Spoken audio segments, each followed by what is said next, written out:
Welcome to the Banker Lamp. Please enjoy the video. You begin by preventing Excel from guessing. First, select the column where dates usually appear and change number format to text.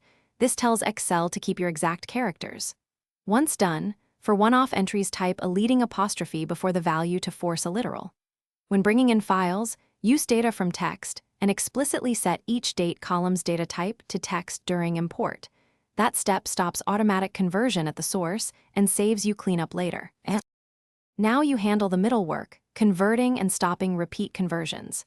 If you already have converted dates, select them and run text to columns, choose Delimited, click Next, then set column data format to text.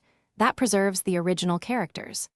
When pasting from other apps, paste into Notepad first or use Paste Special Text to strip formatting. Make sure to pre-format the destination as text. You can also use equals text, A1, EIMMDD, to finish by securing the workflow so Excel stops reverting.